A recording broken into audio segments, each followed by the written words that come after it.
Welcome to the Magnificast, a podcast about Christianity and leftist politics. I'm your co-host, Matt Bernico. And I'm your other co-host, Dean Detloff. Dean, you know what I like? I know a few things you like, but why don't you tell me what thing in particular? Specifically, specifically I meant the Bible. I like the Bible. Right, sure. Yeah, I did know that. Oh, okay, cool. That's really great to hear. You're always saying that. Every time I call you up, you're like, let me give you a passage from the good book I've been reading today. You know, do you know Christian comedian Mark Lowry? Who doesn't? Yeah. I went bananas for that guy, for sure. Yeah, for sure. He's a Christian comedian, first and foremost, but he's also the author of the song Mary, Did You Know? I didn't know that, actually. So, yeah. It's incredible. I actually, okay, well, whatever. I'll go ahead and say this. I grew up watching like this cassette tape of him for whatever reason. We had that in my house, and I thought it was funny. And one time I did see him perform his Christian comedy act and also sing Mary Did You Know at Olivet Nazarene University. And it was a really wild time. Anyways, Mark Lowry has this joke that I do like, and I think it's pretty funny. And he says, you know what, everybody, I started calling my bed the Word, so that when people call me on the phone really early in the morning, I can tell them, hey, I can't talk right now. I'm still in the Word. Mm-hmm. And so because it sounds like he's still reading the Bible, he's actually sleeping. So that's pretty funny, I think. That is pretty funny. I like that one. That is that good Christian dad humor that I crave. I think it's even funnier because I did explain it, and that's what makes it really funny. I bet Mark has to explain it a lot too, so that's fine. Well, when it comes to things like, I don't know, morality, ethics, politics, spirituality, whatever, Christianity has a lot of sources of like authority on those topics, right?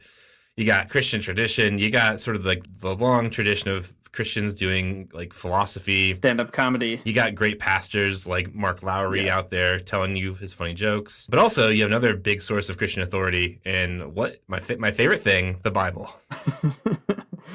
That's right. You're right about that, Matt. The Bible, it's a big book. Have you read it all the way through, Matt, yourself? I couldn't be bothered. I've read the good parts, and then the bad parts, I've skipped. All right, well, I read it 2 times when I was a teenager, and when I say I read it, I mean I kept flipping the pages, hoping for the best. But it's a weird book if you ever try to read it all the way through. There's a lot of wild stuff that goes on in there. And especially for maybe more conservative types of Christianity, like you all know, evangelicalism, fundamentalism, or whatever else, the Bible is this kind of central authority for parsing out what the Christian approach to a particular topic might be. And I think for a long time, my experience with those kinds of movements has kind of turned me off, maybe even to thinking about the Bible. But, you know, in the last year or so, I guess actually maybe since we started reading the Gospel in Solentidame, so more than that, I'm starting to come around. I'm like, there's a lot of cool stuff actually going on in this book, and I want to find out the coolest parts of it. I think that's my new thing. Yeah, I think so. I mean, growing up sort of in a weird evangelical church, I mean, that's kind of like the rule of everything, right? What does the Bible have to say about, I don't know, like miracles or wealth or getting married or whatever, right? People are always asking those questions and trying to like hunt and peck their way through this giant ass book that's written over like millennia and trying to find the answer to these questions. But here's the thing that that you need to know about people who think the Bible is super important. The Bible's a big collection of books. It's written through like this giant sort of like ancient time period. And when it comes down to exactly what it means, people don't know. People have they miss the nuance. They don't understand the cultural context. There's all kinds of history going on. And it's a really tough book to read, right? It's especially true when it comes to like really nuanced pieces of the Bible. For example, like Jesus's parables. Throughout the Gospels, Jesus tells the disciples and others who are listening, hanging out with Jesus, parables that are supposed to like impart some kind of deep wisdom about the world, right? Like you get kinds of like really interesting but confusing things about like, you know, the kingdom of God is like a mustard seed, or the kingdom of God is like workers who are in the field who all end up making the same amount of money regardless of how much they worked. And, you know, if you're honest with yourself, you read these parables and you think, what does this mean? What could this possibly mean? I don't even know, right? Like, we think about them allegorically, we think about them literally. We have no idea. That's why everyone loves the Good Samaritan, because Jesus just tells you what that one means. That's true. That one's a good one because there's no, there's less ambiguity, right? So what I'm trying to say here, Dean, is that the Bible is a very big, complicated book, and because it was written a long time ago, we just like kind of don't get it a lot of times. And sometimes we get it, in spite of not being able to understand the historical context or whatever. But I guess what I'm trying to say is that it's complicated, and if you don't really know the background, sometimes you miss what a parable is about or what a certain passage is about. To get to the bottom of that particular problem, at least very partially, we took some time this week to read a really neat book called Parables as Subversive Speech by William Herzog. What it's doing is it's kind of going through the parables in the gospel, and it says, like, you read these parables and you think you know what they're about. You think that they're an allegory or a metaphor, or something like that. But actually, there's something different going on in them. There's something actually way more historical, about the setting and the place and the characters of these that I think a lot of Christians contemporaneously kind of just skip over or don't understand. So in this episode, we're going to talk through Herzog's approach to the parables and to history. And we're going to talk about reading the Bible and like why it's hard. And we're going to talk about some of the historical specifics about what thinking about the Bible, more historically looks like in practice. Maybe one interesting thing about this to note right off the bat is, as we were just talking about, right, there's this kind of weird fixation on the Bible by conservative Christians. But the irony there is, as you were saying, we read the Bible and we have no idea what it means, and you go to church and you kind of wait for the pastor to tell you, right, to create a some kind of sermon space where you can figure out what it means. And what's so fascinating is when you read this book by Herzog, at least as I've been reading him go through all these parables, some of which I'm familiar with and some of which I don't remember at all, it's really interesting to kind of be like, whoa, if I actually really wanted to understand the Bible, I probably would have done this work. Like, I would have done homework to figure out, what's the historical material stuff going on in the air. And in my experience, that's not really what I got in evangelical or Protestant circles. Not to say nobody does that, but it wasn't my own experience. So it's an interesting sort of performative irony, maybe, that you have this person, Herzog, who is not a conservative biblical scholar, but is doing all this work to try to figure out like what's really going on in these texts. And conversely, people for whom the Bible is like the ultimate book with the ultimate meaning can't really be bothered to like do the homework, because I guess if they did, maybe they would have to find themselves committing to other things, other politics or other positions that might not go so well with becoming the spiritual mouthpiece of the Republicans or something like that. Yeah, I think that's true. At the same time, though, I also think like the historical reading that we get from Herzog is cool and super fascinating, and I think really illuminating. But it's also not like the only reading I think that makes sense either. Yeah, like, yeah, of course. I don't know. Language is complicated, meaning is complicated, and the Bible is complicated. All of these things are true, but also, I think that it's not to say this is like the one authoritative reading of the Gospels, but I think these are really illustrative and like educational and pretty important still, readings of the Gospels. So, if you hear us say something on this podcast, and you're like, well, I think I like it the other way better, through another interpretive framework or whatever, then that's cool too. You should be into that. Just let it remain open for you, I suppose. It can mean a lot of things at once. Yeah, I should clarify too that Herzog also doesn't want, like, he actually says in the book that he's trying to avoid kind of creating like a one single ultimate authoritative interpretation. He's like trying to break that up a little bit. So I don't want to like pretend that he's giving you the one true source of all the history that's going on, and now you can finally truly understand the parables, and their secret meaning. Right. But yeah, anyway, it was just, I guess, what I find so fascinating about it is, I in all my years of being extremely concerned and anxious about what the Bible said and what it meant for me in my life, never did I ever do this homework anyway. So that's just kind of an interesting, I don't know, insight, I guess, into people who are doing that kind of work like Herzog. Yeah, totally. Okay, so on this podcast, you know what we do. We're going to read a book, but before, we're going to do something philosophical and weird for a second. That's the trend on this podcast. Before we get to the content, we're going to talk about philosophy in some kind of very weird way. So, okay. I think it is worth talking about language and meaning and communication, like a little bit meta, before we kind of get to it, because I think that if we set it up this way, maybe like the bigger conversation about like being open to different types of meaning might make more sense in the end. So I guess let's start with a really obscure philosopher who is not French. So if you're keeping score, Here you go. He's he's Brazilian and also like Polish, I think. If I think that's I correct, at think least. Czechoslovakian. That could be. Maybe I don't know. Anyways, Wilhelm Flusser, one of my faves. He is a philosopher of the media. He's super fascinating. His family did escape the Holocaust and went to Brazil, and he led a very like interesting life because of it. Flusser is not a Christian. He is Jewish, but I think just the same, he has like lots of very interesting insights. I think on Christian theology and on everything. He's super fascinating. He's like not an academic at all. He was like a guy that worked in a camera repair shop and like wrote about philosophy and cameras. And it's amazing. He's great. He has a great book about squids. Listen, this guy's all over the place. I can't even characterize him in a really straightforward way. What I want to talk about with regards to Wilhelm Flusser is that he wrote this essay that I think is really fantastic called The Gesture of Speaking. And what's fascinating about it is that he's trying to talk about like the phenomenology of speaking, or what does it mean to talk or communicate, right? A very like a very small question, but that is pretty profound when you kind of get into it. And the way that he starts this essay out, I think, is really cool. He says that people, they're not like birds.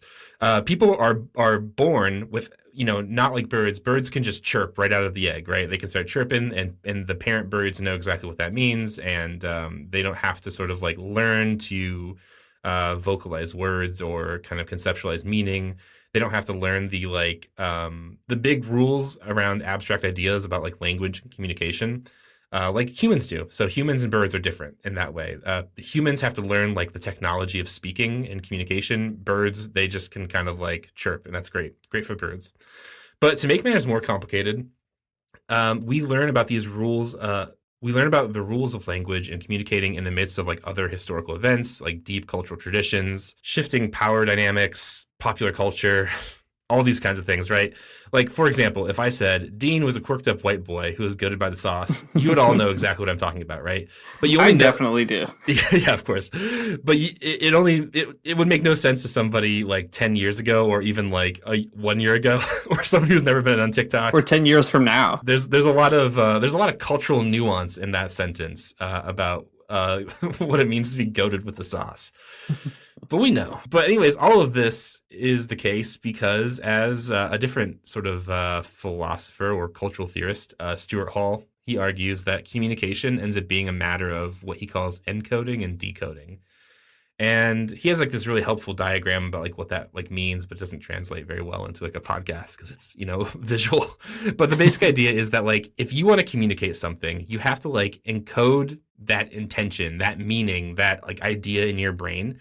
You have to encode it into some kind of like package that people can then on the other end decode and take apart and understand and like, act on. So when you do encode something, when you say, as we all do, Dean is a quirked up white boy who's goaded with the sauce. You're putting your own sort of like history, your cultural context, your understanding or cultural literacy into it. You're putting your like political context into it. Maybe not political context, but you could if you said something different, perhaps.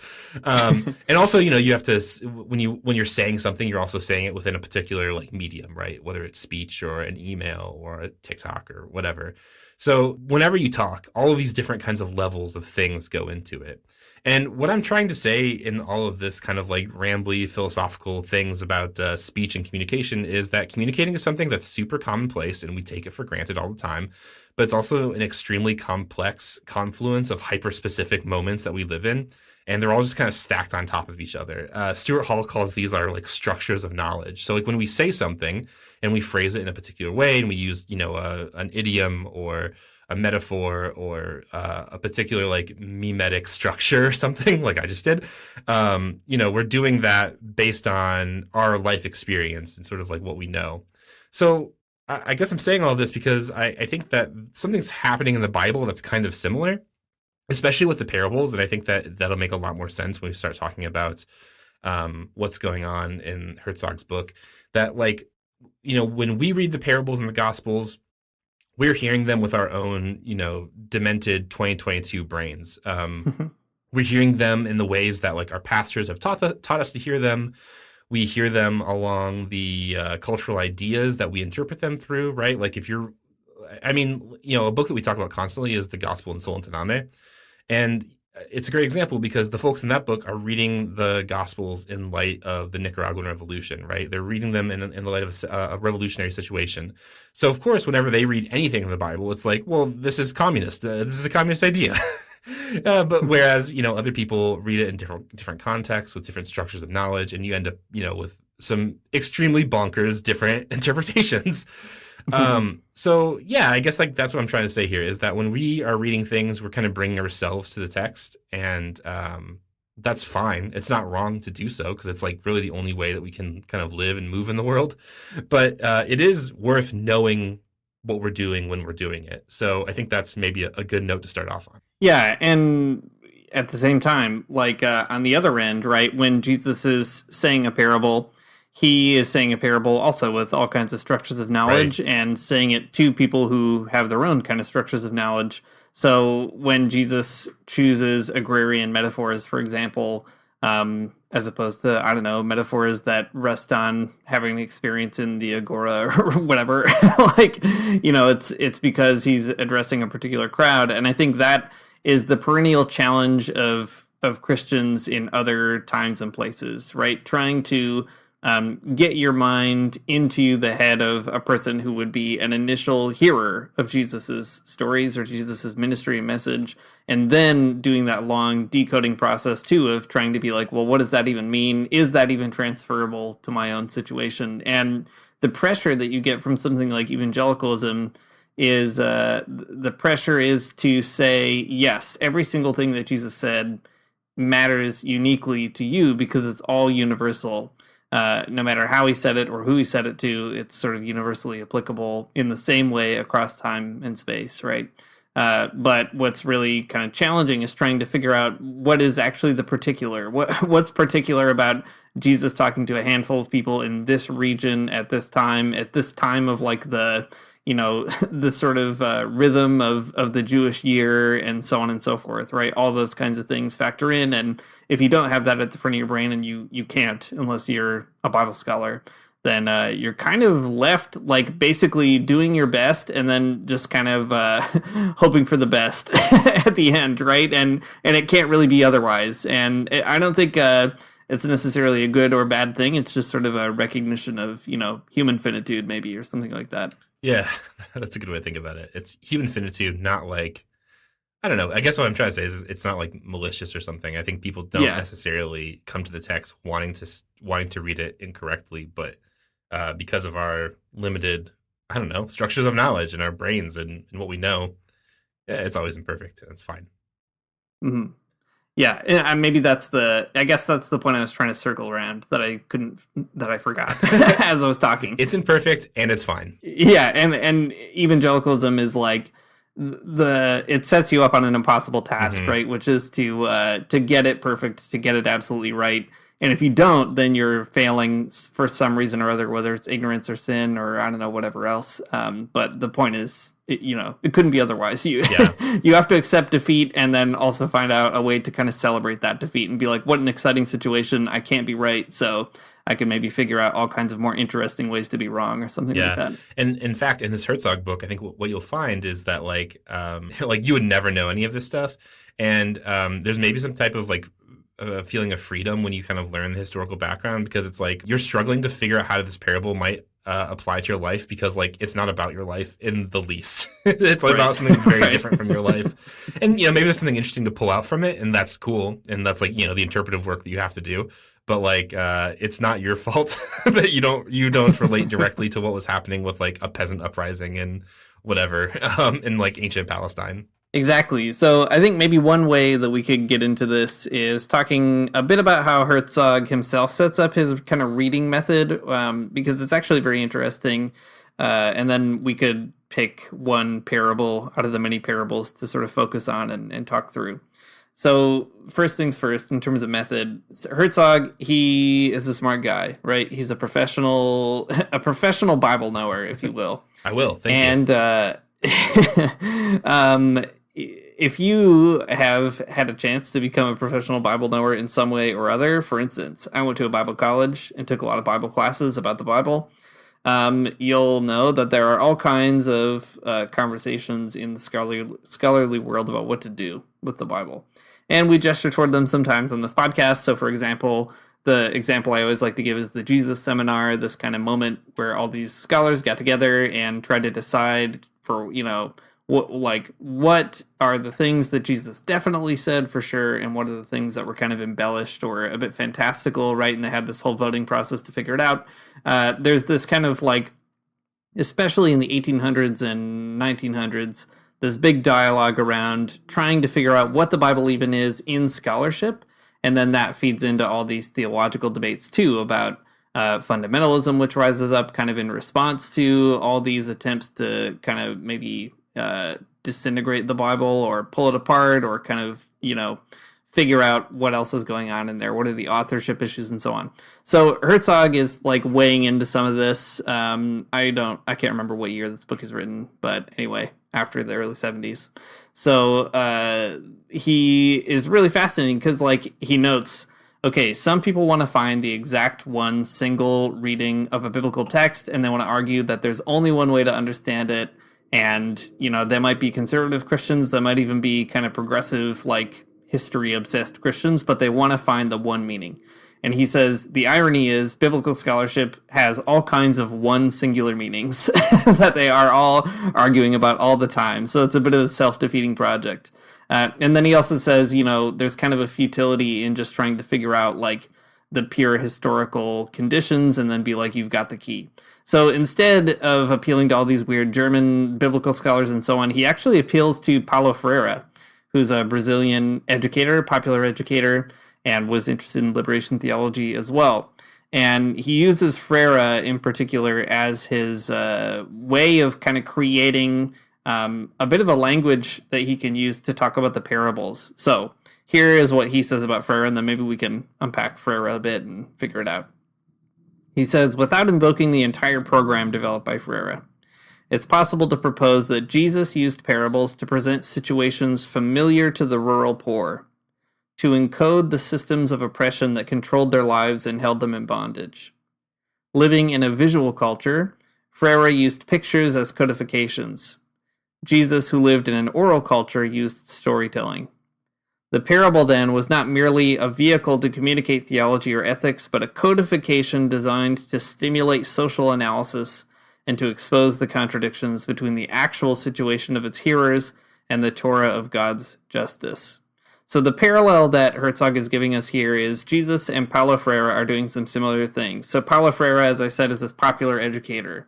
He was really famous for doing literacy campaigns in Brazil, and he had like a whole methodology that revolved around basically going into an illiterate community and not only teaching people how to read, but also using the examples of their everyday life and trying to kind of create a space where they could name the world around them and even come to consciousness of their own kind of oppression and political situation. So Freire did that through these kind of visual exercises with images and all that kind of stuff. But the point is, Freire's sort of mode is trying to wake people up using that popular education style. So Herzog says, if you want to understand what's going on when Jesus tells a parable, it's really similar to that. He's doing this kind of popular education, and because he lives in this oral culture, he's doing it orally. So it's not about teaching people to read, but it's about sort of giving this opportunity through methods familiar to the people he's trying to address to figure out what's going on around them. And I think it is the coolest way I've ever heard to think about how to read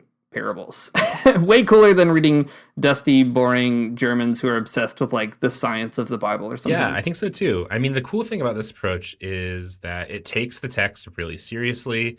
It takes history really seriously, but it's also like recognizing that what Jesus is doing is not like giving you a mystical explanation, but he's talking about something really specific and concrete. And I think that is fascinating and kind of liberating because like that's never the way I've read parables before ever, right? Because I think in like the popular understanding of parables within Christianity, we always think of them as allegories, right? The parable is always a metaphor for something else.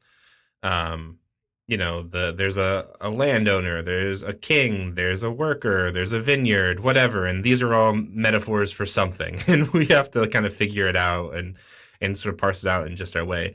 But what Herzog tells us is that really what's going on here is that the historical backdrop, right? The fact that there are kings or landowners or vineyards or servants, those are all really important parts of the stories and not just sort of setting pieces. But also, like, the story itself is not something that has a. I mean, maybe there is like a an intended meaning behind them, but it's kind of like a riddle, I guess, is the way that I think about it. You're supposed to read it and then you think about it and kind of reflect on your own situation. It's not something that's like there's not like I don't know. There's not like a grand design behind it in the sense that it's supposed to tell you something about heaven necessarily, except I guess when it does. But and most of them are kind of like riddles that make you reflect on your own situation within the world, or the popular sort of conceptions of people in the world. And I think that's pretty interesting. Right. And the idea, too, that it's a parable that would have made sense. It's a riddle, for sure. It's something that Jesus is offering to try to stimulate some thought and to maybe present an occasion for people to come to a conclusion on their own. But the idea is not really to confuse people, or Jesus isn't playing 12-dimensional chess trying to get you to like get to the spiritual truth of something weird. Instead, it's he's just offering a kind of interesting way to get your gears turning. And if you had been a first century hearer of that parable, it's a riddle that you would solve. Right. Like, you wouldn't go away scratching your head for the most part. Yeah, that's a good note, though, right? That Jesus isn't trying to play 12-dimensional chess, because that's exactly how it works out in churches and Bible studies. I think a lot of places. Right. I don't know. I've sat in Bible studies where we've read a parable, and it's like, what does Jesus mean? It's like, I don't know, man. Like, what does he mean?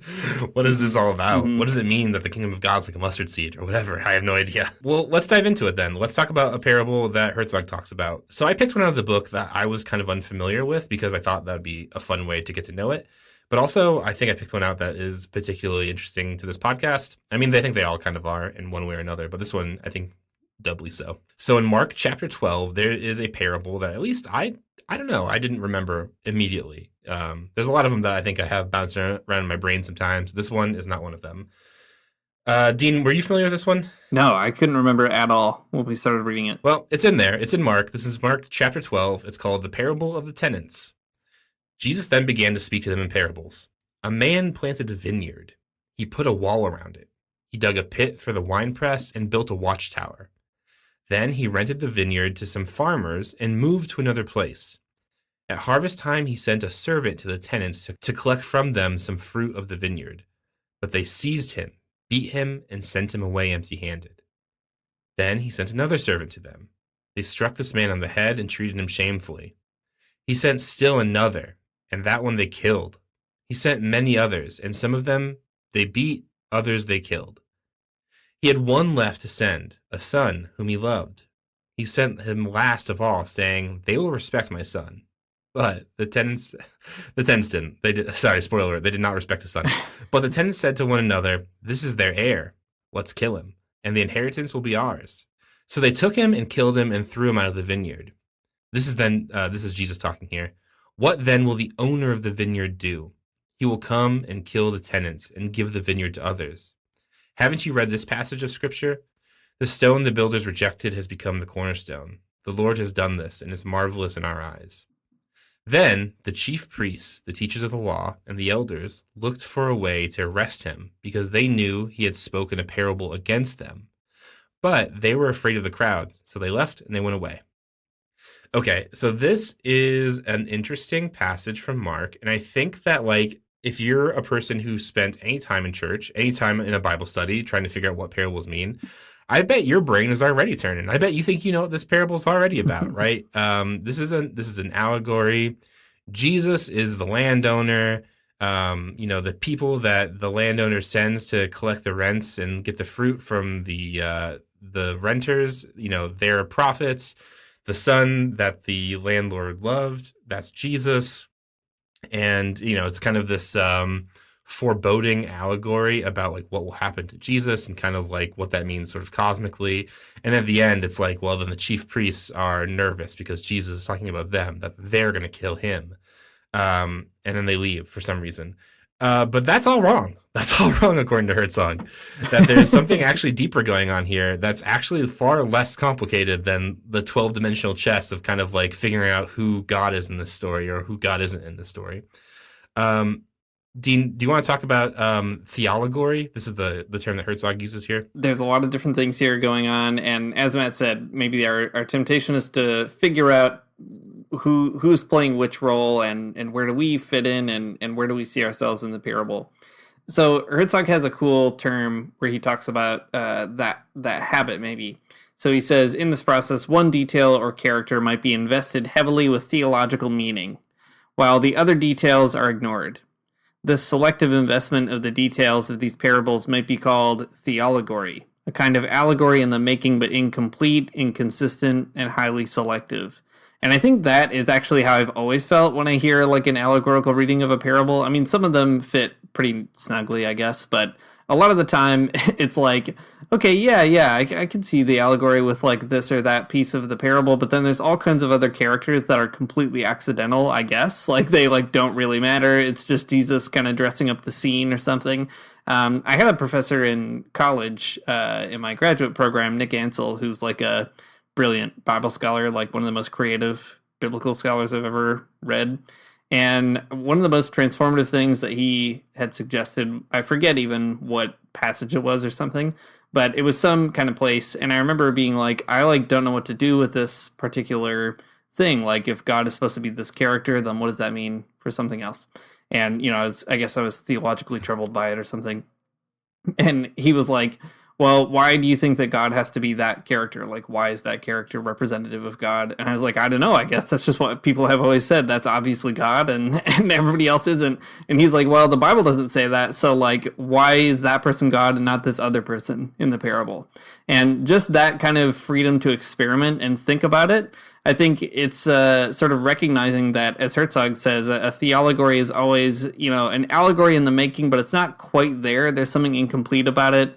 And especially if you're trying to find like the true spiritual meaning for your life, that incompleteness kind of eats away at you a bit. So it's good to have a term for it, theology. That's what Herzog names it. And it's about that kind of selective picking of different things to invest in or fixate on Yeah, that's theologically. right. So Herzog goes on to explain that what if this wasn't an allegory, right? What if this is a theology? What if there's something maybe just like more literal and like storytelling to all of this? And this is, I guess, the tension that he finds, right? We hear this as an allegory because there's a lot of things in it that don't really make narrative sense to us. There are a bunch of quote unquote illogical elements to the story that like kind of push us toward this allegorical understanding. For example, like no father would send their son to a vineyard after his servants had been threatened or killed, even, right? That seems unreasonable for them to do. And like no landowner would also keep sending servants if they're being, killed. Like that also seems unreasonable to do. And also like no tenant would seriously entertain the idea that they would like receive the inheritance of the land if they killed the son. Like that seems also not to make any sense. So, Herzog says that all these things together, like we think that like they're weird because it's an allegory, right? They're weird because it's not supposed to make literal sense. And they're supposed to, point towards more theological understandings of the story. But as Herzog goes on to point out that like maybe we just don't know what we're talking about. Maybe these like illogical things that we see in the text here are actually pretty logical, but we just we don't have the eyes to see it. Like I said, we have like these deranged 2022 brains who only know TikTok and only eat hot chip and or whatever, right? That's it. We don't know about the history of like land ownership or vineyards or whatever and in first century Palestine. So that's our problem, right? And instead of just like throwing our hands up and being like, well, it must be an allegory, Herzog says there's a different way we can kind of account for these illogical elements that if we understand the history, they're actually not illogical at all. And they make a ton of sense. Yeah, I think that really comes to the fore when he starts breaking down what the material conditions around this parable are, because it's kind of like him, okay, we don't have the eyes to see, but he's going to give you these very cool 3D glasses, and if you look through, you'll be able to get it. So, for example, he starts talking about the very idea of a vineyard, why the setting, what is Jesus setting up right off the bat, and he says in a really interesting way The creation of a vineyard would, on economic grounds alone, have disturbed the hearers of the parable. Because land in Galilee was largely accounted for and intensely cultivated, a man could acquire the land required to build a vineyard only by taking it from someone else. The most likely way he would have added the land to his holdings was through foreclosure on loans to free peasant farmers who were unable to pay off the loans because of poor harvests. So already something that you're not going to get just by reading what Jesus has to say. And not for your own fault, right? Who knows about this? Nope, nobody. Yeah, you couldn't know. So Herzog adds a little more, saying only the very wealthy could afford to make the investment required to plant a vineyard, because it would produce no crop during the 4 years required for the vines to mature, and an unsure harvest in the 5th year, and the owner would need enough capital to pay tenants to nurture and dress the vines, which required constant care. Right, so there's like just a lot of moving parts here. The establishment of the vineyard already is basically kind of a double injustice. Like if you were hearing this parable and you're a poor person in the 1st century, maybe you're a peasant farmer yourself, already you're actually against the landowner, right? You're not looking for like where you are in the parable because you see yourself, you're the person who's like working the land. That's probably what you do, right? So again, that's just some more added features here. There's a class element already emerging in a parable. So Herzog goes on to give some like pretty inside baseball, explanation of how the economy worked of this particular time, and it's wild, y'all. I'm here for it though. It's awesome. So Herzog says both the vineyard and the luxury crop it produced were elements of a quote enclave economy. That is, the vineyard represents a commercial export enclave in the midst of large subsistence populations. Such economies were typically created through the expropriation of peasant lands by wealthy landowners in response to the opportunities created by increased trade.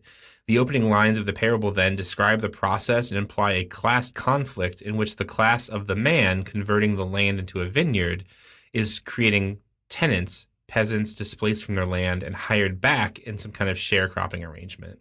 So this is super fascinating because like you go into the parable and you hear like, well, there's a guy, he bought some land, he created a vineyard, he dug a pit, he put up a watchtower, and it's like, I don't know, all that. I don't care. Like, that's like my initial impulse is like, that's not important. But when you get into it, it's actually the most important thing. So Herzog goes on to say then that the power of the elites in antiquity was centered in their power to redistribute wealth, which in an agrarian society always meant land, in just the manner it is being redistributed at the beginning of the parable, away from peasant landholdings into large estates. One inevitable side effect of this practice was the degradation of peasants into increasingly dependent relations as landless clients to wealthy patrons, as sharecroppers, as debt slaves, and as day laborers. And then it kind of finishes out this section saying, all of this is to say that the parable opens with a description of a familiar process, the takeover of peasant land and it's subsequent conversion into a vineyard. No theologizing was required to make its meaning clear. This is really interesting, though, because the tradition that I think I kind of bring to this of reading this allegory would just be to immediately recognize that in this allegory, the idea of there being a person who owns a vineyard that is like sending a servant that he loves, that's God, right? That's God in the story. But like pretty clearly from this historical background, if you're a peasant in the time when Jesus is saying this, you would not have thought that. The landowner is not the good guy. The landowner is not God.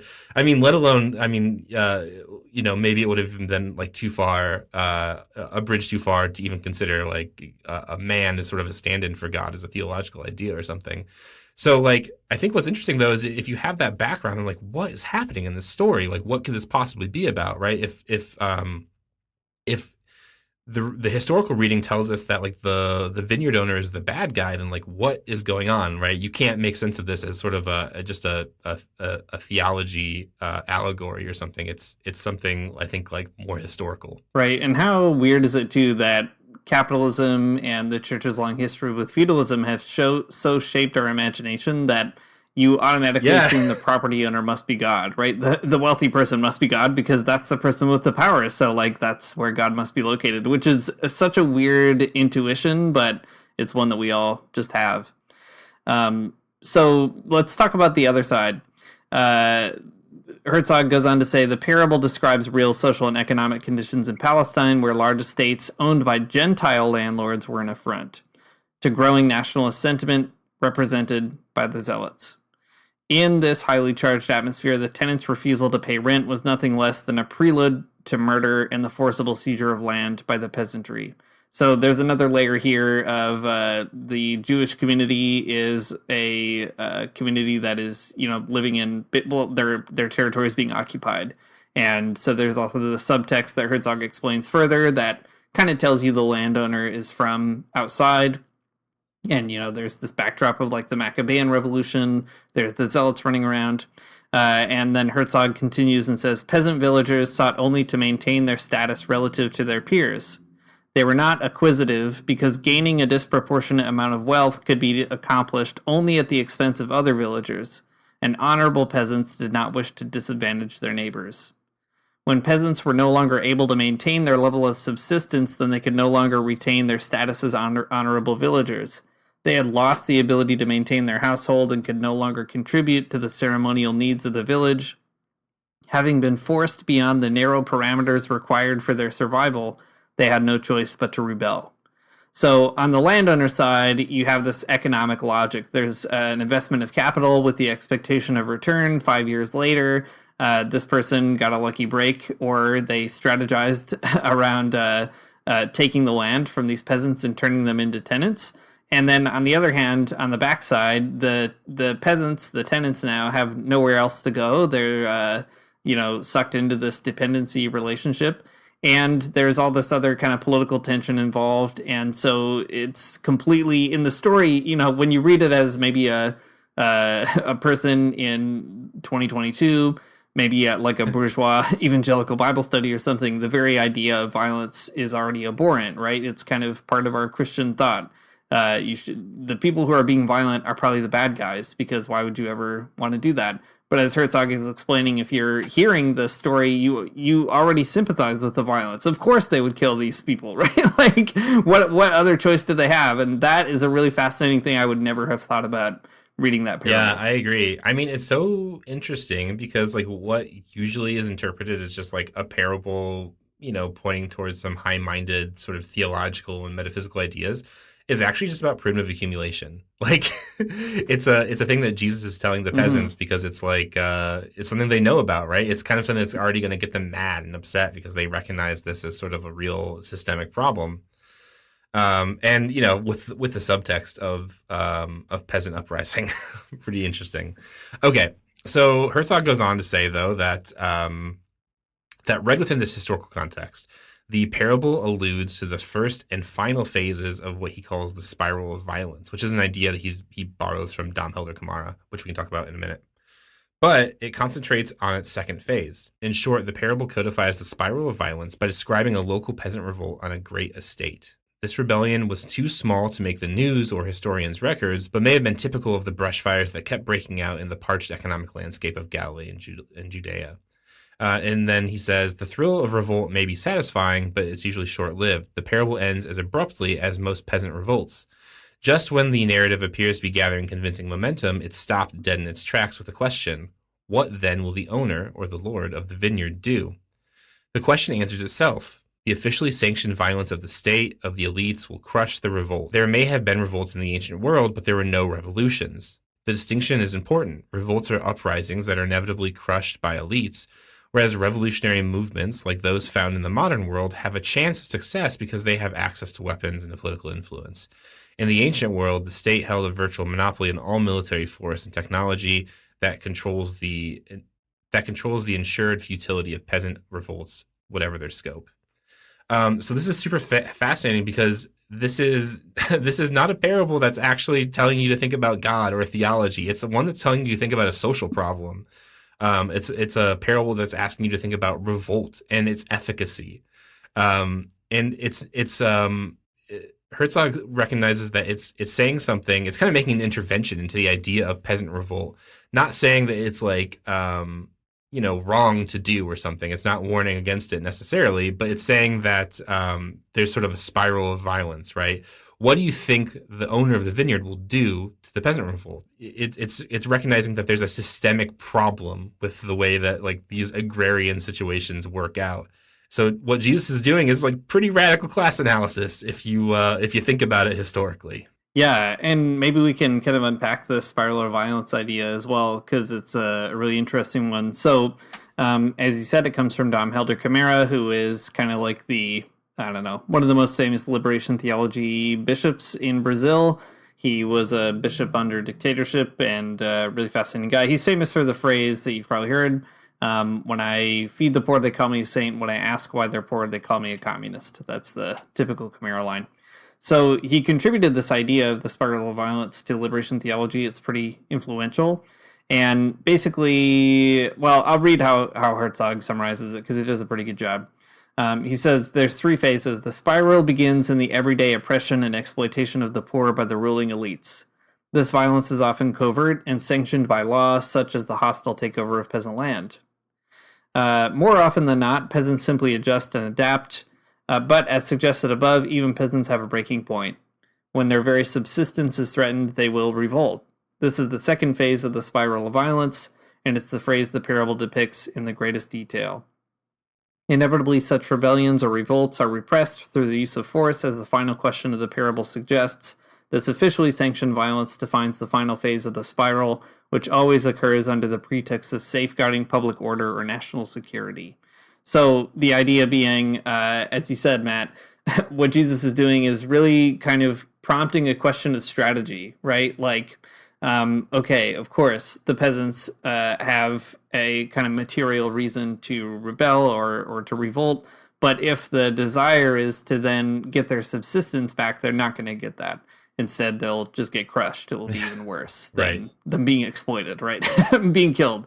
And that is so wild, like to see Jesus intervening. And I think it makes a lot more sense of other things in the Bible. I think, we talked during Lent about that scene in the garden where Jesus has them put their swords away.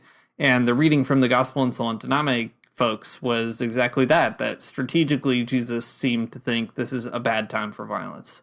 And to see Jesus maybe trying to figure out, like, okay, is the cycle of peasants revolting in the way that like the zealots might be trying to kind of carry forward? Is that really going to get them out of it? They had the failure of the Maccabean revolt and everything else. Maybe there has to be some other way. And as Herzog says, there's also not an option for revolution, right? The choice is not between like revolution and acquiescence. The choice is between getting crushed again or finding some other way of kind of getting through it.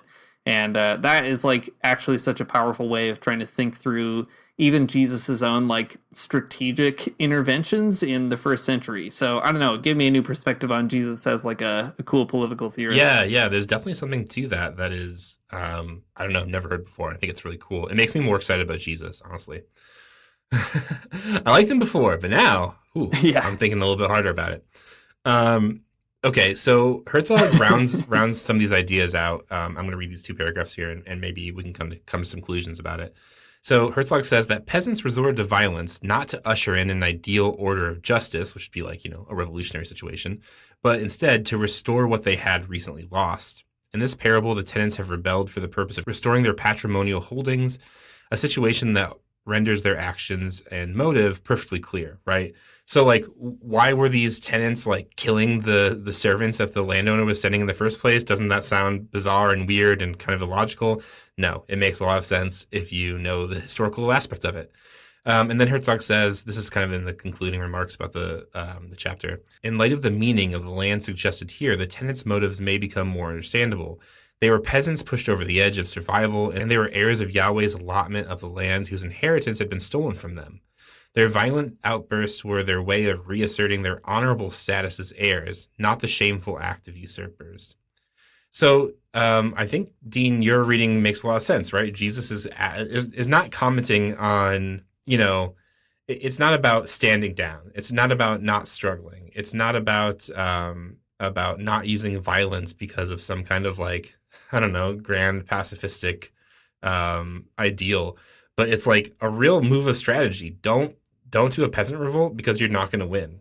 And that's a super fascinating parable because it's not about, something metaphysical whatsoever. It's something like really practical about the struggle of peasants against like proto-capitalist landlords or something. And isn't that bonkers? Yeah, I mean, there's so many things that come to mind at the end of this process, right? Like, it makes me think of Karl Marx had this very funny disagreement with this guy, William Wheatling, Yeah, who we might have talked about here and there on the show, but Wheatling was a really radical Christian and was also a socialist and worked with Marx and Engels in different kind of workers' associations.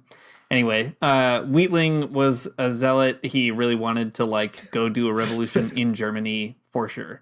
And Marx like famously berated him at this meeting, like calling him a complete idiot, and he got expelled from their crew as a result. And then Wheatling did end up doing an extremely stupid thing in Germany, and it was a failure. And then he moved to the United States, and just a weird character, a very interesting character, this radical Christian guy. But it's kind of a similar thing, right? Like, it's not like Marx is against revolution, but he's basically being like, it doesn't make any sense to go try to do this right now, and it's just not going to right. work. And like, someone did try to do it, and it did not work. So funny to maybe to kind of see an allegory there of Marx's own strategic brain. Yeah, yeah. Well, I think what's cool about it though is that the parable demonstrates a type of systemic thinking on Jesus's part that maybe we wouldn't have recognized without the historical backing. Like, Jesus is recognizing not just a problem. Like, it's not just a problem that like someone forecloses on the land of peasants and kind of steals it away. And it's not just a problem that when they rise up against that person, they get murdered. It's a problem. Like the whole cycle is a problem, right? The whole thing is a problem. And like, I don't know, Jesus seems to know that. Jesus is laying it out there. Such a cool thing. It's so much more interesting and like applicable than sort of a metaphysical allegory about like who is what in the metaphor or something. It's just like, I don't know, can you imagine if something if a similar parable was told in your church on Sunday?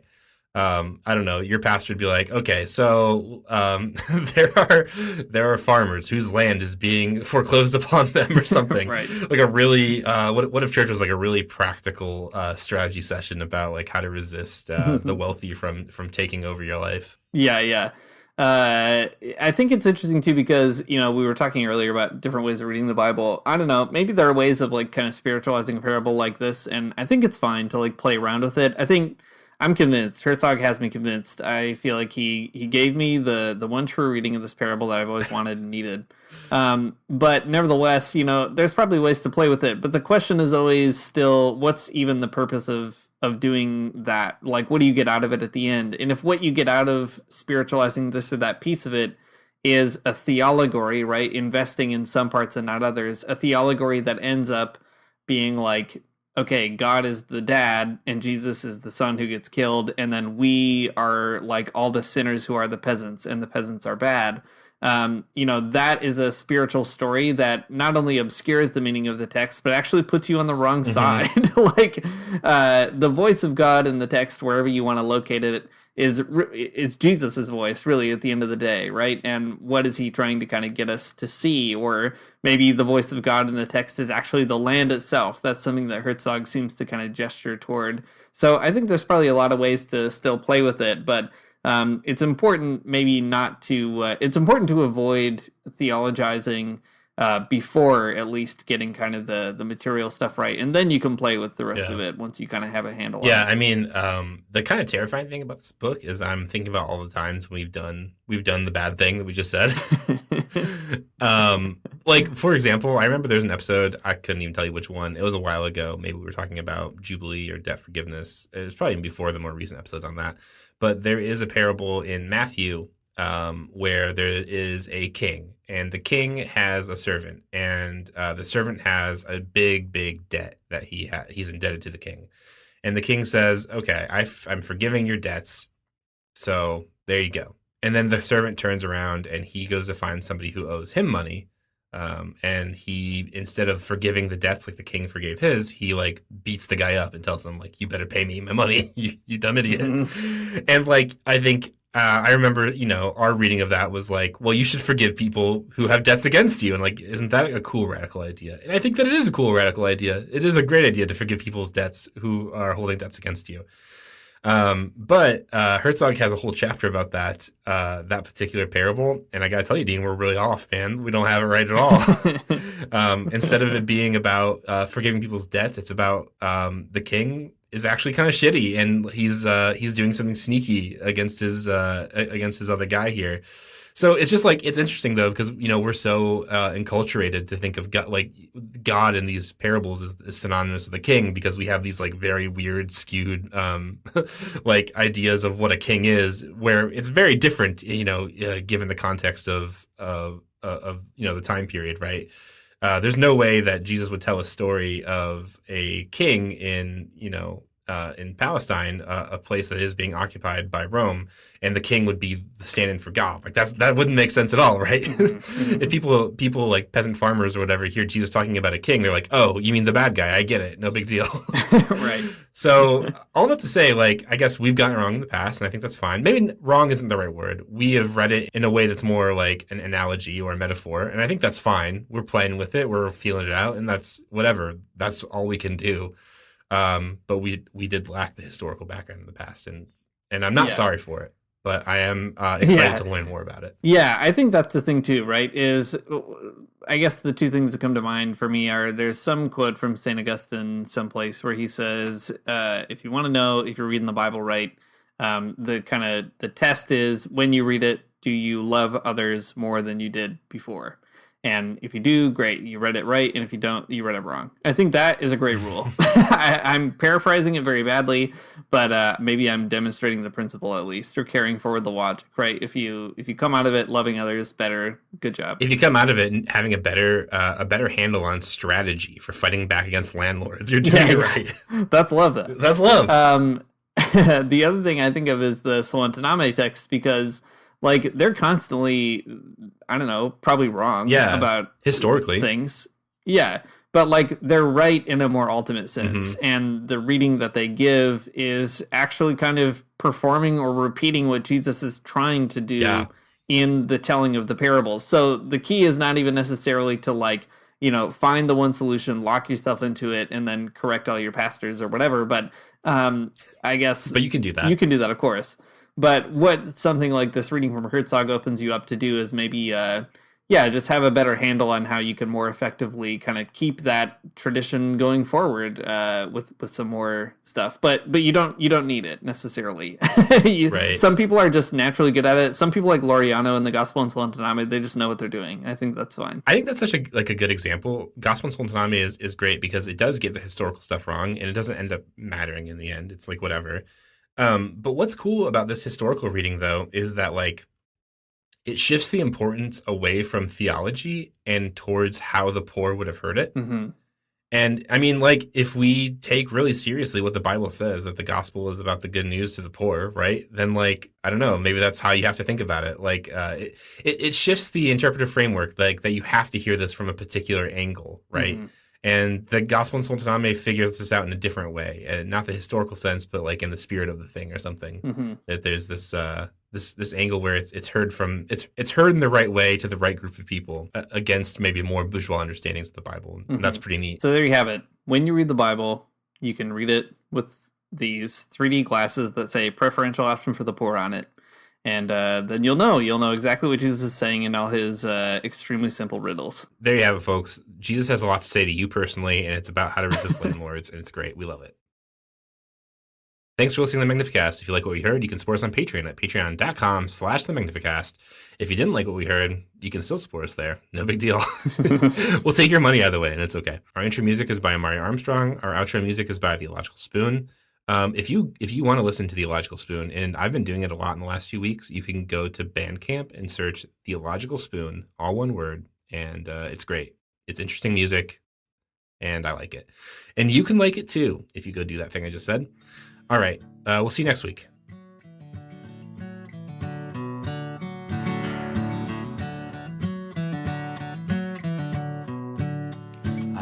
Gonna get up for church in the morning, souls alive.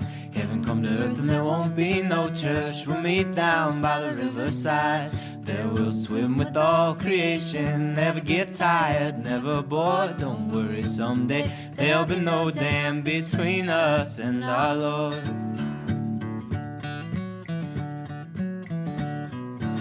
Jackson, keep your hoods up. Keep your hoods up and you stay up late. In Jackson, you keep your hoods up. Well, you keep your hoods up and you stay up late.